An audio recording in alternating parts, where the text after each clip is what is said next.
कि पायल फुलायल बाकी छोटा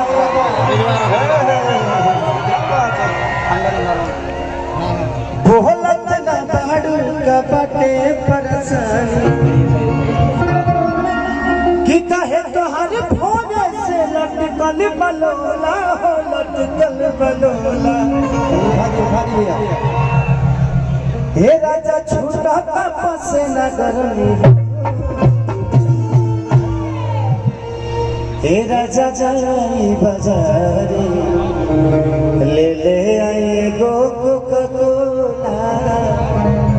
तो दिल से प्रणाम कि ये गाना मुझे लगता है कि 1 महीने में 200 मिलियन की कगार पे है। तो आप लोगों की मोहब्बत है। पूरे हिंदुस्तान में खेसारी लाल यादव नंबर 2 का एक इंसान है। इतने सारे सिंगर के बावजूद पूरे विश्व में खेसारी लाल यादव आपका बेटा, आपका भाई, आपकी भोजपुरी 3 नंबर पे सर्चिंग होती है पूरे वर्ल्ड में। इतने सारे गायक, इतने सारे नायक होने के बावजूद ये आप सबकी उपलब्धि है कि हमारा भोजपुरी आज छोटी जगह पे नहीं, यानी मुझे लगता है कि बहुत बड़ी जगह पे है।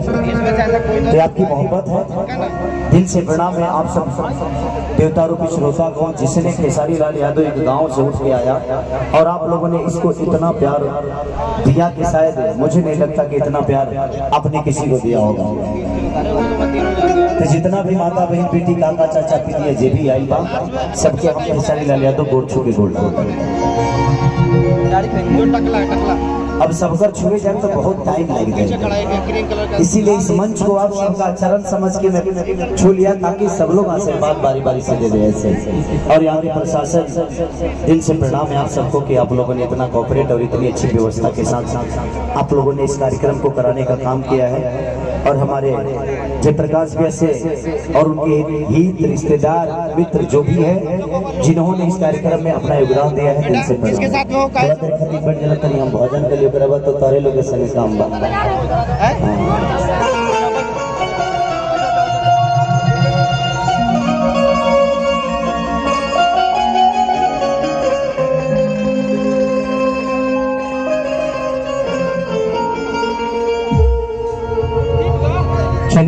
अगर हमें के गाना बजाना में कोनो प्रकार के त्रुटि या गलती हो जाओ तो वह अपना घर के बेटा जान के क्षमा करब। ऐसे जमने की कोशिश करेंगे लेने वाले के हर वक्त हर समय अच्छा मनोरंजन करावे के। इसे हम 24 घंटा ना 72 घंटा खाली जागे थे।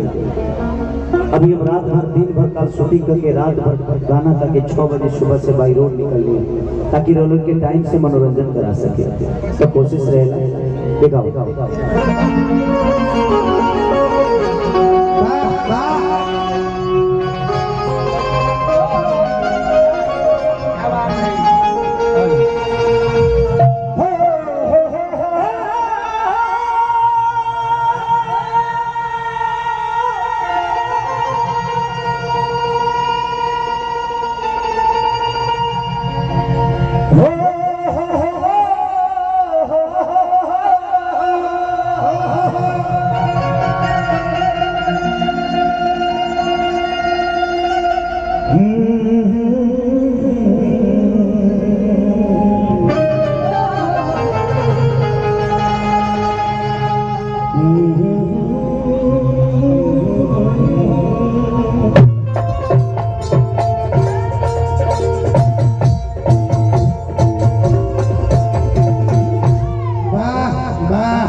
मंगल करना